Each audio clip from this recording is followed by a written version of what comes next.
విహారిని కోర్టుకు తీసుకుని వస్తారు. విహారికి వ్యతిరేకంగా వాదిస్తున్న లాయర్ జడ్జి గారికి విహారి గురించి చెబుతూ, ఇతని పేరు విష్ణు విహారి, హైదరాబాద్లో పెద్ద ఇండస్ట్రియలిస్ట్, ఈ మధ్య వైజాగ్కి వచ్చారు.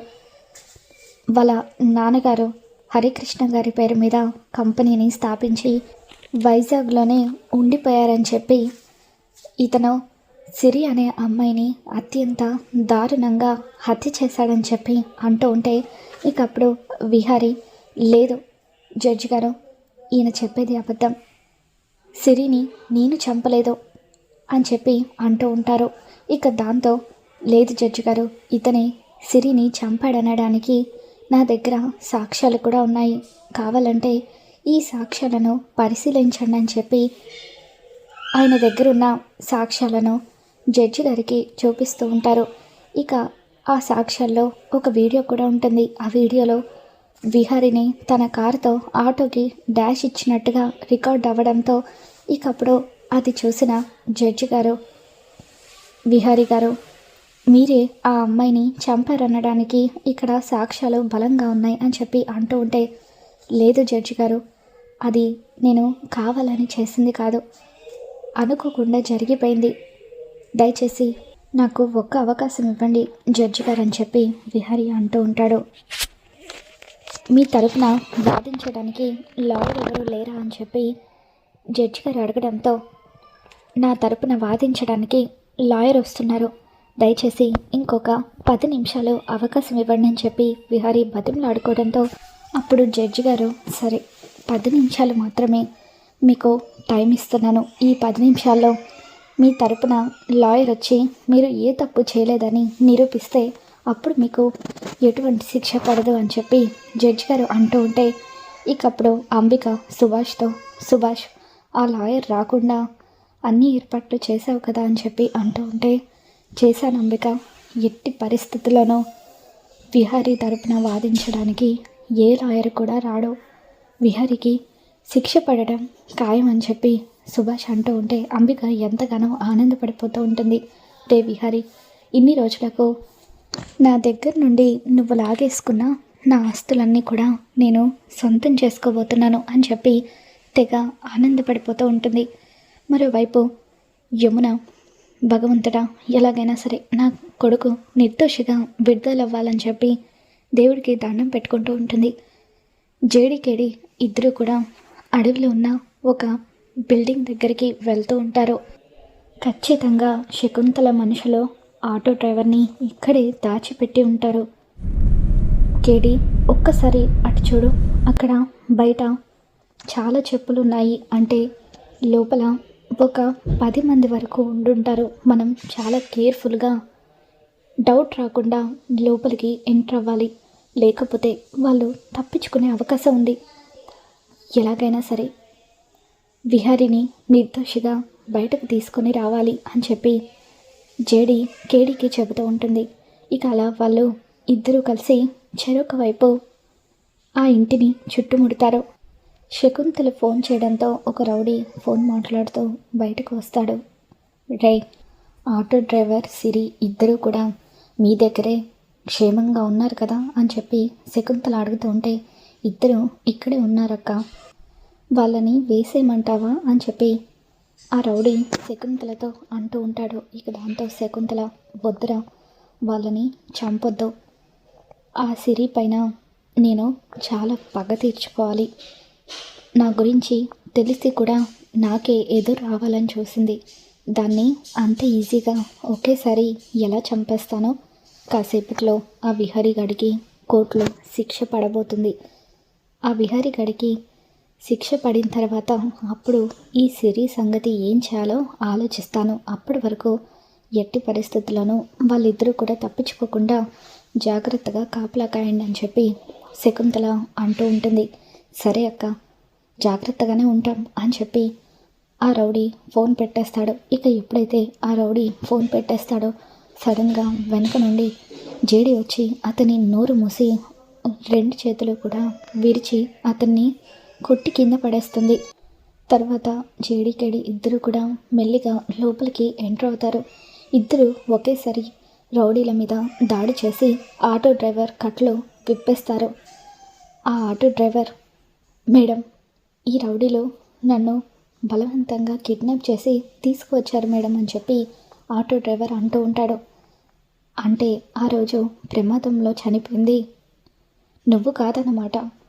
నీతో పాటు సిరి అని మరొక అమ్మాయి కూడా ఉండాలి కదా, ఆ అమ్మాయి కూడా బతికి ఉందా అని చెప్పి జేడి అడగడంతో, అవును మేడం, ఆ అమ్మాయి కూడా బతికే ఉంది, అదిగోండి ఆ రూమ్లోనే ఆ అమ్మాయిని బంధించారు అని చెప్పి ఆ డ్రైవర్ చెప్పడంతో ఇకప్పుడు జేడి కేడీతో, చూసావా కేడీ, మనం ఊహించింది నిజమైంది, సిరి బ్రతికే ఉంది, ఎలాగైనా సరే సిరిని మనం కాపాడి కోర్టుకు తీసుకుని వెళ్ళాలి అని చెప్పి జేడి కేడీతో అంటూ ఉంటుంది. మరోవైపు కోర్టులో జడ్జి గారు, మీకు ఇచ్చిన 10 నిమిషాలు పూర్తయింది విహారీ గారు, మీ తరపున వాదించడానికి ఎవరూ రాలేదు, కాబట్టి ఇప్పుడు నేను తీర్పు చెప్పబోతున్నాను అని జడ్జి గారు అంటూ ఉంటే ఇకప్పుడు అక్కడున్న లాయర్, అవును జడ్జి గారు, ఈ విహారీ వల్ల కోర్టు సమయం చాలా వృధా అవుతుంది, వెంటనే ఇతనికి శిక్ష పడేలాగా చేయండి, ఇటువంటి దుర్మార్గులు మంచితనం ముసుగు వేసుకొని అమాయకులను బలి తీసుకుంటారు అని చెప్పి ఆ అమ్మాయితో అక్రమ సంబంధం పెట్టుకొని ఆ విషయం ఎవరికీ తెలియకూడదని తనను చంపేశాడు, అత్యంత దారుణంగా హత్య చేశాడని చెప్పి లాయర్ జడ్జి గారికి చెబుతూ ఉండడంతో, అబద్ధం, అదంతా పచ్చి అబద్ధం, అసలు సిరి అనే అమ్మాయిని నేను ఎప్పుడూ కూడా చూడలేదు, ఆ అమ్మాయి ఎలా ఉంటుందో కూడా నాకు తెలీదు అని చెప్పి విహారీ అంటూ ఉండడంతో ఇకప్పుడు ఆ లాయర్ విహారీతో, సిరి అనే అమ్మాయికి మీరు కాంట్రాక్ట్ ఇవ్వాలనుకోవడం నిజం కాదా, 3-4 సార్లు ఆ అమ్మాయి మీ ఆఫీస్కి రావడం నిజం కాదా, ఆ అమ్మాయి ఇలా తరచూ మీ ఆఫీస్కి వచ్చినప్పుడు మీరు తనని ఒక్కసారి కూడా కలవకుండా ఎలా ఉంటారు, తను ఎలా ఉంటుందో కూడా తెలియకుండానే కాంట్రాక్ట్ కూడా ఇవ్వాలనుకోవడం నిజంగా నమ్మదగిన విషయం కాదు అని చెప్పి జడ్జి గారు, ఇతను తప్పించుకోవడానికి కావాలని ఏవేవో అబద్ధాలు కల్పించాలని చూస్తున్నాడు, ఇతన్ని నమ్మకండి, వెంటనే ఇతనికి శిక్ష పడేలాగా చేయండి అని చెప్పి లాయర్ అంటూ ఉండడంతో ఇక అప్పుడే జడ్జి గారు విహారీకి యావజ్జీవ కారాగార శిక్ష విధించబోతూ ఉంటారు. ఇన్స్పెక్టర్ సంధ్య పక్కకు వచ్చి జేడీకి ఫోన్ చేస్తుంది.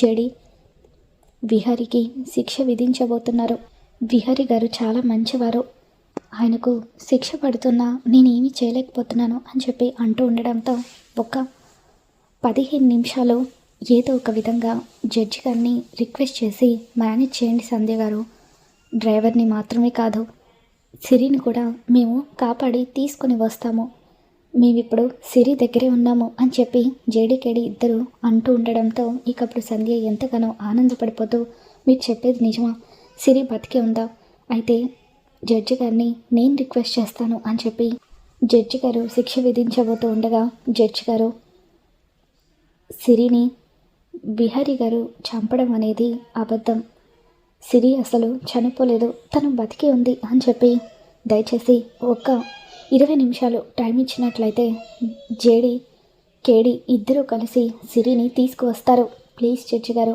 అని చెప్పి సంధ్య జడ్జి గారిని బతిమలాడటంతో జడ్జి గారు 20 నిమిషాలు టైం ఇస్తారు. సిరి బతికి ఉందని తెలిసి క్రిష్ కూడా చాలా ఆనందపడిపోతూ ఉంటాడు. జేడీకేడి ఇద్దరు కలిసి సిరిని కాపాడుతూ ఉంటారు. ఇక అప్పుడే ఒక రౌడీ వచ్చి లక్ష్మి తల మీద కొట్టడంతో తన తలకు బలమైన గాయం అవుతుంది. మై గాడ్, చాలా రక్తం పోతుంది. సిరి, మిమ్మల్ని విహారీ గారు చంపేశారనుకొని విహారీ గారికి కోర్టులో శిక్ష విధించబోతున్నారు, ముందు మనం హాస్పిటల్కి వెళ్ళి తర్వాత కోర్టుకు వెళ్ళాలి పదండి అని చెప్పి అంటూ ఉంటే, ఏంటి విహారీ గారికి శిక్ష పడబోతుందా, విహారీ గారు వైజాగ్ వచ్చారా అని చెప్పి లక్ష్మి షాక్ అవుతూ ఉంటుంది. అసలైనా విహారీ గారు నన్ను చంపడం ఏంటి, నన్నెందుకు విహారీ గారు చంపాలనుకుంటారు, ముందు మనం అర్జెంటుగా కోర్టుకు వెళ్ళాలి పదండి అని చెప్పి తన తలకు రక్తం కారుతున్నా సరే విహారీని విడిపించడం కోసం అని చెప్పి లక్ష్మి కోర్టుకు వస్తుంది. 20 నిమిషాల టైం కూడా అయిపోవడంతో జడ్జి గారు విహారీకి శిక్ష విధించబోతూ ఉంటారు. కావాలని ఈ సిఐ విహారీతో కలిసి నాటకం ఆడుతూ సిరి బతికే ఉందని కేసుని తప్పుదారి పట్టించాలని చూస్తున్నారని చెప్పి లాయర్ చెప్పడంతో విహారీకి జడ్జి గారు శిక్ష విధించబోతూ ఉండగా సరిగ్గా అదే టైంకి లక్ష్మి అక్కడికి వస్తుంది. జడ్జి గారు, విహారీ గారు నన్ను చంపలేదు, నేను బతికే ఉన్నానని చెప్పి లక్ష్మి కోర్టులో సాక్ష్యం చెప్పడంతో 7 ఏళ్ల తర్వాత తిరిగి వచ్చిన లక్ష్మిని చూసి విహారీ ఎంతగానో ఆనందపడిపోతూ ఉంటాడు. అమ్మ అంటూ క్రిష్ వచ్చి లక్ష్మిని హక్ చేసుకోవడంతో క్రిష్ తన కన్న కొడుకన్న నిజం తెలుసుకుని విహారీ ఆనందపడిపోతూ ఉంటే ఇకప్పుడు తిరిగి వచ్చిన లక్ష్మిని చూసి సహస్ర, పద్మాక్షి వీళ్ళిద్దరూ కూడా అలా షాకింగ్గా చూస్తూ ఉంటారు. మరి మొత్తానికి ఆ విధంగా జేడీకేడి ఇద్దరు అయితే లక్ష్మిని కాపాడి విహారీ దగ్గరికి తీసుకొని రావడం వల్ల విహారీ కూడా నిర్దోషిగా విడుదలవుతాడు. మరి రాబోతున్న ఎపిసోడ్లో ఏం జరగబోతుందో మళ్ళీ మన ఛానల్కి తెలుసుకుందాం. ఈ వీడియో మీకు నచ్చినట్లయితే తప్పకుండా లైక్ చేయండి.